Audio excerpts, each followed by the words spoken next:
Welcome to Worriosity, where we unpack what makes you bite your nails and keeps you up at night. We are two minds, one spiral. Let's get to it. On this episode of Worriosity, we're going to be talking about aches and pains. I mean, come on. We are a series about worrying, and we got to talk about general hypochondria. I've written 2 books about it so far. So we've got an expert on the line. Yes. So generally, I worry about most things. I'm very concerned about what's happening in my body, right? So anytime I have a headache or a stomach ache or heart palpitation or really anything, my mind immediately goes to the scariest possibility. Yeah. I have had to train myself, and it does work. I didn't believe it when I was younger and they told me that it could work, but I've had to train myself to believe that things are going to be okay, that I'm not right on the verge of death every single time some of these things happen, and just sort of take a deep breath and calm down. Well, I'm sure that's difficult, too, because if you are, I mean, she's actually a hypochondriac, and it's hard. I mean, if that's really how your mind thinks and what you feel like is actually going to happen to you, then how can you find that general excitement for life and feel like everything is going to be okay? Like, what are the tools that you used growing up to help you get there? So I think, and we might have said this before, I think that our mom suffered from OCD a little bit. So there was already that kind of thing, I think, in the family. Not that that's what I have. It's more what I have. Maybe. Thanks, Mom. Yeah. So it's, I don't know where it came from, but I do know that it's a lot of it is based in very real things. You know, I mean, it was a situation of, you know, one time Mom had this horrendous red thing on the back of her, like on her back. And she went to the dermatologist finally. I mean, they never went to the doctor. I don't even know if they had health insurance because they owned their own business. And so she had it removed. And I remember them being at home, and I think you had just been born. And they said, would you want us to tell you if your mom was dying? That was the conversation they sat me down to have. And I was like, well, I mean, is she? Like, are you? What in the world? Yeah, no. So that was that just premature? Like they were just worried about what was, oh my God. Yeah, like if we find Talk out about like this is not a good approach. Right. Like, okay, she had a biopsy on this, and, you know, so now I have had, 10 biopsies, things cut off me, you know, of potential skin cancers, some better than others, some they've had to go back for more, you know, all this sort of stuff. But I'm just sort of thinking, like, I think it was around that time it all kind of started. Like, I was already a little bit of a nervous kid, in the sense that I wasn't as adventurous as some of my friends. If my best friend is listening to this now, she's laughing out loud because, I mean, things such as she had like a wall in the back of her house and she would stand up and, you know, it was like 6 inches wide. She'd walk across that thing and I would sit on my butt and scoot across that thing. Yeah. Like I was a nervous kind of kid. I was always afraid I was going to get kidnapped. I think we've talked about that before as well. So we talked about that. So it was like, I was always very afraid. But then when they threw this sort of health component into it. You just took it and ran. Yeah. Just took it. What? Mom's going to die? Am I going to die forever? My brain went, yeah. So that was a little nuts. And then when I went to college, I had my first panic attack. And let me tell you how much fun that is. Jazz hands all around for that one. Because have you actually had a panic attack before? Oh, yeah. Okay. Mm-hmm. Where, like, you don't feel like you can breathe. You feel like you're going to pass out. It feels like you might be dying. And so, yeah, like, that was very real. And my first one was when I was, like, 19 years old. Right. And then she had to go and die when I was 21. And in front of me. Mm-hmm. I had to watch in front of me. And in front of you. Mm-hmm. And so we had to watch that happen. And so then, yeah, every single thing after that felt very, very real. Yeah. Yeah, I mean, I think that's probably where mine started at the ripe age of 6 years old. All of a sudden, you know, Mom died, and then 6 months later, our dad had open a quadruple bypass surgery. bypass surgery. And so, Well, and then wait, before she died too, she had just been experiencing a lot of crazy pains, like in her, the back issues yeah, and stuff. back pain. And so I think this is where it really instilled itself into us, is that so she was having all this back pain. She couldn't breathe at night. It sounded like she had fluid in her lungs, which she did. She had congestive heart failure. It was happening at night. And I would so, see her like prop herself up on the wall to like have better posture to make it easier to breathe. It was actually insane. And instead of going to the doc, like she did go to the doctor, and they said, all right, we want to bring you back in for a stress test. And she said she wouldn't go because she knew she couldn't run on a treadmill, so she was going to fail the stress test. That was the response. And so, this is More of a reason to go. right. And so then understanding that she had been having these pains and these weird symptoms, and then her dying and realizing, oh my gosh, these symptoms led to actual heart problems, death sort of thing. Every time I had a feeling that felt weird, I assumed the worst. Same thing. Well, and so before that happened, though, that same summer, earlier that year actually, our father was diagnosed with diabetes. And so same sort of thing where he was having strange symptoms of things, and then it turns out, well, the reason for all of this is he has this disease. Sure. And it's causing things not to work very well. Yeah. His organs and stuff, and his eyes and all of that. And so, Yeah, so flash forward, right? We've had these experiences with our parents who, thinking about our last episode, right? Like, didn't get their blood work done regularly, didn't go to the doctor regularly. So the feelings that they were having were very much long-term, very much compounding on each other and resulting in these horrible things that happen to them, right? But as people who are experiencing them in, early ages of life, so me, especially early, 5, 6 years old, and her right out of high school into college, I think we both developed this sort of mentality where, like, if any minor thing is happening, then we are going to be not so great in the future. And Kat definitely more so than me. I feel like less me, but I definitely have developed it a little bit in adulthood, because if you remember, the amount of times I had to go to the hospital, the doctor, and everything during college was actually insane, that I had so many people being like, oh, we've never seen this before.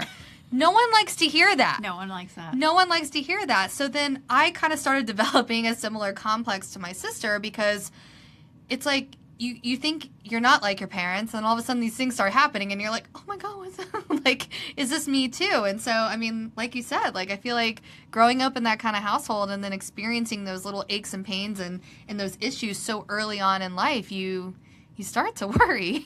Well, I married a very patient man who knew this about me when he met me, because she had just died when he met me. So Yeah. I don't know what he was thinking, honestly. But he took it on. Props, Jason. Yeah. He took it on, knowing what this life could mean. But I have grown a lot through a lot of therapy, a lot of self-reflection, a lot of yoga, meditation. I have done all the things. It's not perfect, but I do feel like I've improved. I'm not as catastrophic thinking as I used to be. Although, okay, so we're in a book club with a Yes. friend of ours, and we're currently reading a book that's very good. I'm not going to tell you the name of it because I don't want to, like, have you associate the title with what I'm getting ready to tell you and, like, spoil it for you. So later on, I'll give you a chance to read more books, but it's new and it's a bestseller. Okay. Anyway, so Hint, hint, new bestseller. no, but it's a really great book. But one of the characters in it ends up with this health condition, and I am reading this book, and I'm like, oh my God, I have some of these symptoms. I have some of the symptoms of this character. And then when he gets his diagnosis, I am flipping out. I couldn't sleep for the next 2 nights because I'm 100% certain that this is not what I have. Oh my God. And then, to make matters Yikes. worse, the very next book that I read, which is not a novel, which was a memoir of sorts, the woman's father has the same thing. And I'm like, is this a sign?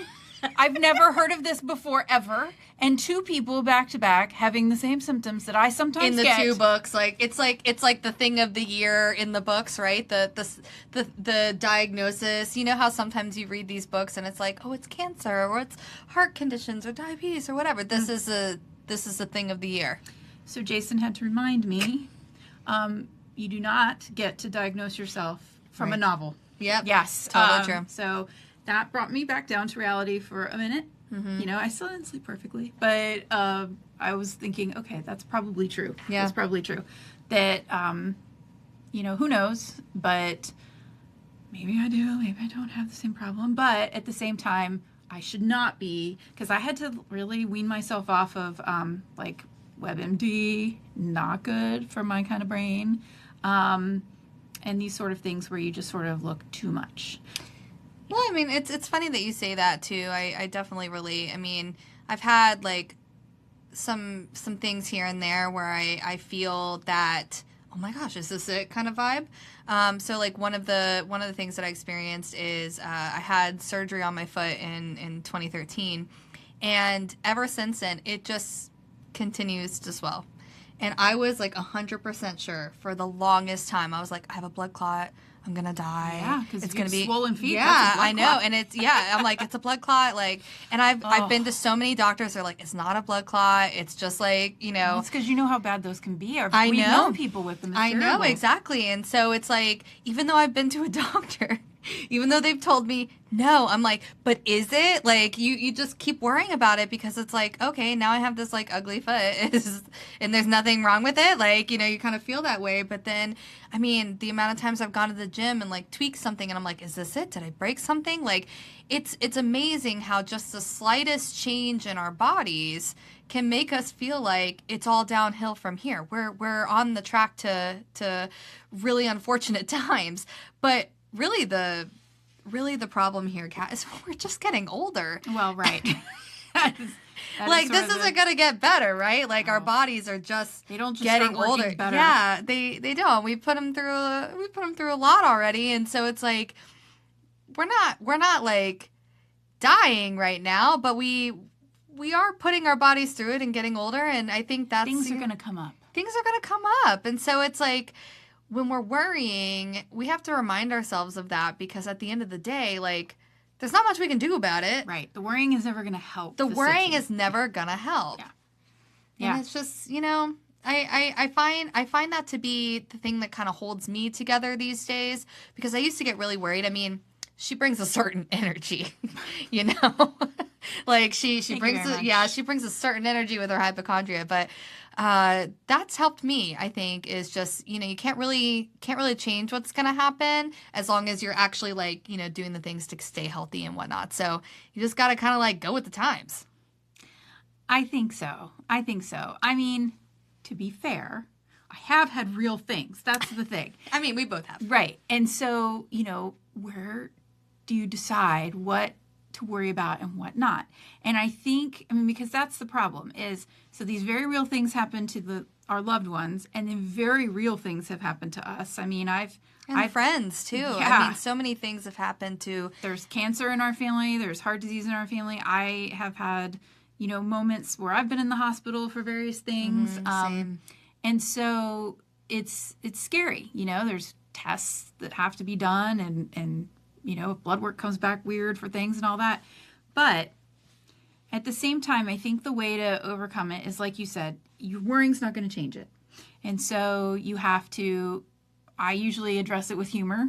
That's basically what my books did. And I try to live my life very positively. I mean, Sure. yeah, I think you could say that. I'm pretty positive about stuff and have a good sense of humor about it. I would say that being well informed in the sense that you ask the right questions to your doctor. Like, don't over research everything because then it's just going to make you worry more. You'll go right down a horrible spiral. Really big rabbit holes. Yeah. And so, you know, be informed enough to ask the good questions, get second opinions if you feel like you need to do that. And then, you know, like we were saying last episode, just like take care of yourself the best way you can. But it's scary sometimes.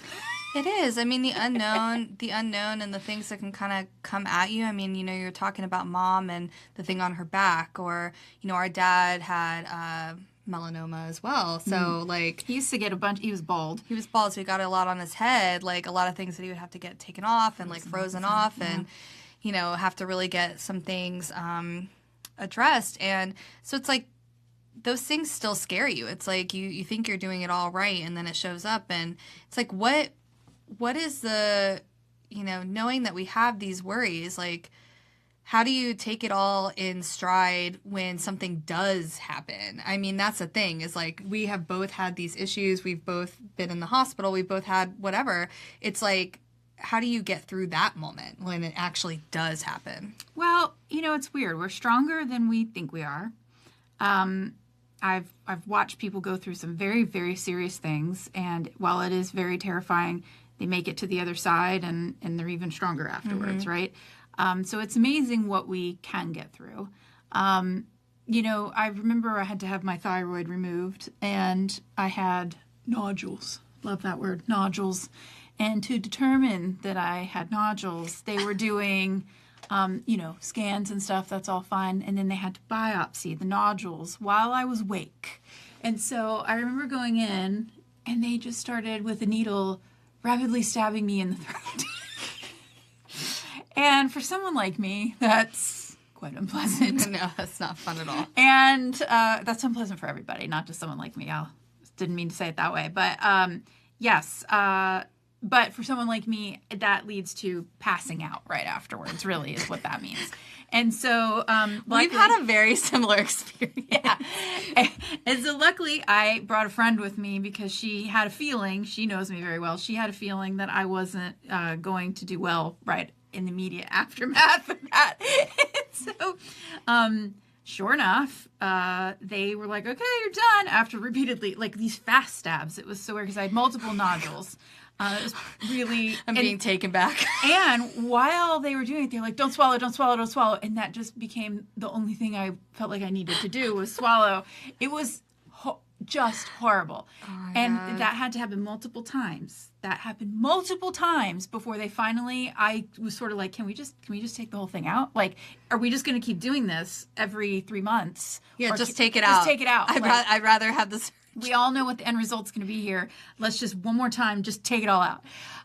So I remember the last time they did the neck stabbing, I walked out because they were like, all right, you're ready to go. And I'm like, I don't feel very good. And they're like, you're fine. You can go. It was not a great nurse. Most nurses are absolutely wonderful. This one was like, no, you're good. You can go. And so I walked out and immediately fell down in the lobby. And my friend was like, oh my God. And then she started getting very upset with them. She's like, someone needs to get her water. Let's put it. And they had to take me back to the room because they don't really want the other people out in the lobby to be worried and watching this happen. So I went back to the room, gave me some water, gave me some juice, got me all, upright properly. And then I was fine. But yeah, I have moments. Yeah, no, you have moments. And it's funny. I think I speak for a lot of women out there, right? Especially, and I'm just going to say it, right? Is like my well-endowed ladies is every so often you have to get, the mammograms done and you have to get the biopsies. And like Kat, I had to have one of the stabbing biopsies done to my boob. Oh. And I got to tell you, I was very scared. I was very worried about it. I just thought, oh my gosh, I've never done anything like this. And the fact that they were dense and they were worried about cancer, I was like, oh my God, I have like breast cancer, which our grandmother had. Mm-hmm. So I was just like all over the place, like super worried. I'm also, and I don't know if I've shared this on here, I am very, very sensitive to numbing agents in the sense that I need extra. Extra. You're not like allergic to lidocaine or anything like that. No, okay. I need extra. Otherwise, I feel the pain. I've known this since I was a kid with dentistry and all of that. So I told them, I'm like, I'm gonna need extra, and they were like, yeah. Nah, don't worry about it, guys. I hope no one ever has to experience this, but when they started that biopsy, I felt them stabbing me in the boob, and like Kat on her neck, which sounds worse. I promptly almost passed out, and I got like paint the scene for you. It was like a Renaissance painting, boob out on a table, passed out, and they're like, "Here's the juice," and it was horrible. And then they're like, "We have to do it again." Yeah, I didn't get it. You didn't? Oh, you didn't get it? You have to do it again? Are you kidding me? Like, but this kind of experience, I feel like, I mean, when you have that, then you start worrying more, like, oh my God, what if I have to do another biopsy? What if something else comes up in my life? But it's like, you just have to, like you said, with all your neck stabbings, you just got to take it in stride. You just take it, and then I've started to think, okay, this is going to be this duration of time, and I start thinking, all right, what am I going to do after that? Like, I try to, like, start thinking about when this is over, what's my plan? Like, just to, like, because then it's like I'm already in my mind mentally putting it behind me. Yeah, I guess. Yeah. I mean, that's an approach. It's a strategy. Yeah. I have to try multiple types of strategies. Otherwise, the anticipation will eat you alive. But it's not always fun. And it's, kind of like a car that has to have maintenance. We all are going to have these moments of maintenance on our bodies. Weird things that start working a little differently. I mean, my Volvo, for example, makes a clicking sound when I turn that sounds like we're going up a roller coaster. And so do I when I get out of bed in the morning. Sometimes our bodies do too. Yeah. Yeah. It's not, it's funny. One day you wake up and you're just making noises. Mm-hmm. I mean, we were sitting on the couch the other night and Jason's popping his toe. Just continues to make this popping sound with his toe. We're watching, The Gilded Age or something, and really pleasant show. It's like I'm in like a cozy moment, having some tea, watching The Gilded Age. Right? It's just a pure delight.